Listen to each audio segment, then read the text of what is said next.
Hello, it's Laura Joy. I wanted to talk a little bit about panic attacks and mental health stuff.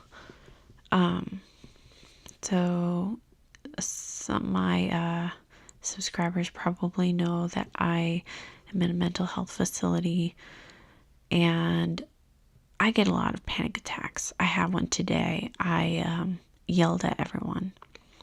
That's how bad it was. Really bad. And I slammed the door.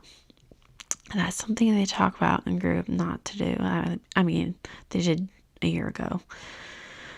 But I got a panic attack and I started crying and my stomach hurt. Like on this side, specifically in one spot. I don't know what that's about. It can really scare a person. A panic attack started when I broke up with my first ex.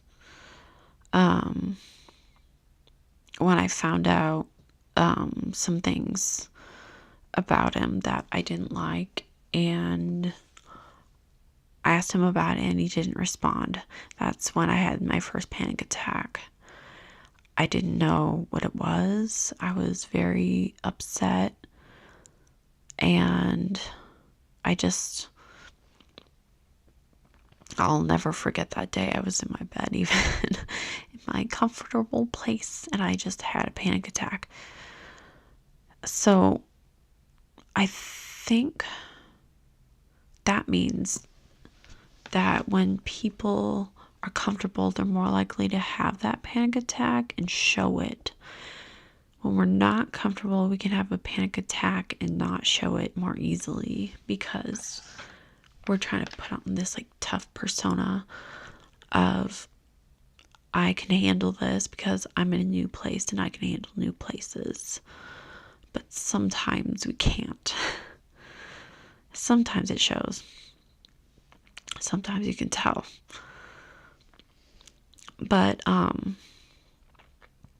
when I moved to the facility, I had a lot of panic attacks. I would go into this person's old room that was converted into like a lounge. And that's been my panic attack spot because I like to be alone. I like to talk with myself, reason with myself when I'm having this breakdown, and I need to not be like online when I have a panic attack. I need to stay offline because I've had a panic attack online before live. It was not good. So don't do that if at all possible, if you want. I think that some things that contributed to the attacks were self-pity, and the crying just won't stop when I feel sorry for myself. It just won't stop, and it starts when I feel sorry for myself, when I'm feeling emotional, and it doesn't stop. So some things to work on to help deal with that for me would be to try to eat really healthy. No restrictive diets, none of that. Just eat normally, eat healthy, eat vegetables, eat carbs, eat meat, eat everything, juice. Maybe a little less carbs, but I need enough to eat during the day, otherwise I faint. I get upset. I have an attack if I don't eat or drink water. So another thing that helps is singing. Not necessarily just breathing exercises, because before this I did do breathing exercises, but singing, letting my soul just come out and be shown to myself, helps me to be able to get over myself. Because I like the sound of my own voice. I do. I like it now. I didn't used to. But it's something I'm proud of. It's something I can control. Something I need to control. But these panic attacks are kind of like losing control and not getting to where I want to go. Not believing that I can get to where I want to go. And that's just not true, because I created this world for myself. I know that. I thought of this world before I got here, this trapped world, this dying world, this really insensitive world. I was thinking of that world before I got here, it happens. And you would think the lack of surprise would not send me into an attack. I would be ready for it, but no. It was the fact that it wasn't a surprise. It was like a nightmare come true. It was like a bad thought come true. Have you ever had those thoughts of like horror movie type material going through your head, and you don't want those things to come true, and you try to fight that thought, I have to think of something else whenever that happens. That could, I guess, be called an intrusive thought. But I tend to believe that it is deeper than that. It's deeper than just an intrusive thought. Like, that's not the end of the story, That had to come from somewhere. That came from like a deep-seated trauma that happened in my life, It's the searching for the thing that has not happened to me. It's the curiosity. And the knowledge of that thing that you're curious about makes it manifest in your mind. It's not intrusive. It's your experience. And it's your creativity. So, back to panic attacks. Whenever I start crying, I get a headache. Real bad. I just recently, today, I was crying a lot.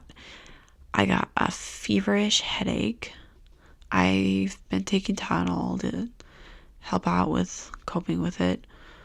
I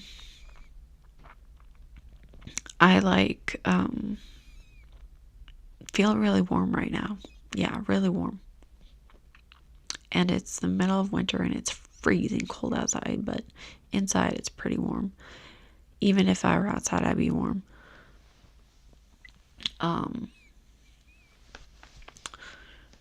Part of it is like a lack of being able to communicate very well to other people. It's like, can I communicate? It's asking that question. Whether or not I can communicate with the other person, the whole conversation. And if the other person is not listening, if they are bringing you down, if they're saying rude things to you instead of lifting you up, encouraging you, trying to understand where you're coming from, trying to understand what is going on. If that doesn't happen, then the panic attack gets worse. It gets so much worse. And that happened today. It just spiraled downhill, and I was told I was verbally abusive because I was having this panic attack. And I admit, yelling at people isn't the best strategy. It is considered abusive, but they weren't hearing what I was saying at all. I didn't say anything that would be untrue. I didn't swear. I did call the whole group a name, but I didn't swear, I have before in the past, and I regret that. So call me verbally abusive if you want. But that's not me. I don't want to be that. And if I am, I'm sorry. I will stop. Today I will stop. Right now I'll stop. I want to practice like singing so I can practice controlling my voice, because that's not something I do very well when I'm emotional, but it is something I do very well when I'm not. So singing is something that is essential for me to practice. So another thing that can help out is to read. Reading the Bible is what I needed to do the other day when I was having another panic attack. And then planning in my journal has helped me because I can focus on one thing. I can focus on what I need to do. Honestly, today, if I didn't have this certain friend in my life at this point in my life, I don't know what I would have done. I would have to just cope with it, I guess. I'm not gonna go down to Sheol, I'm not gonna go down there. I've decided to avoid that. I've decided to just deal with the pain, the struggles, not hurt myself.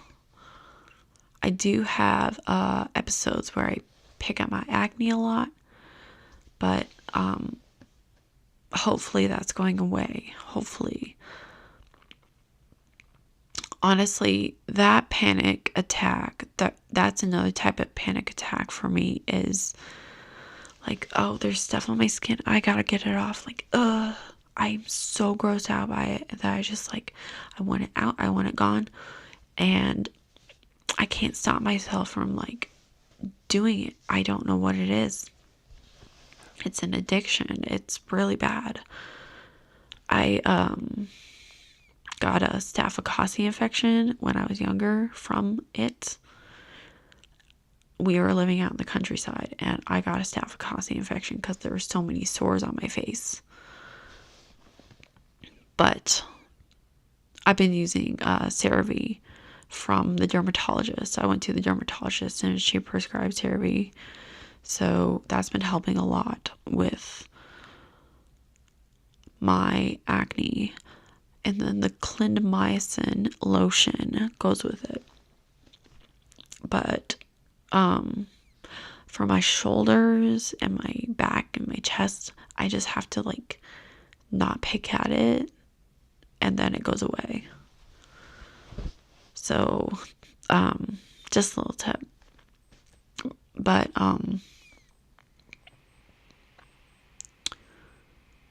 panicking isn't fun, and it got me to thinking that my life is over today. That's not true. That is not true. Your life is not over, Laura.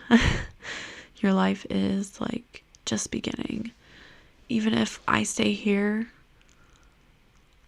the rest of my life, I've got to learn to be content. I've got to learn to be happy with what God's given me in this life.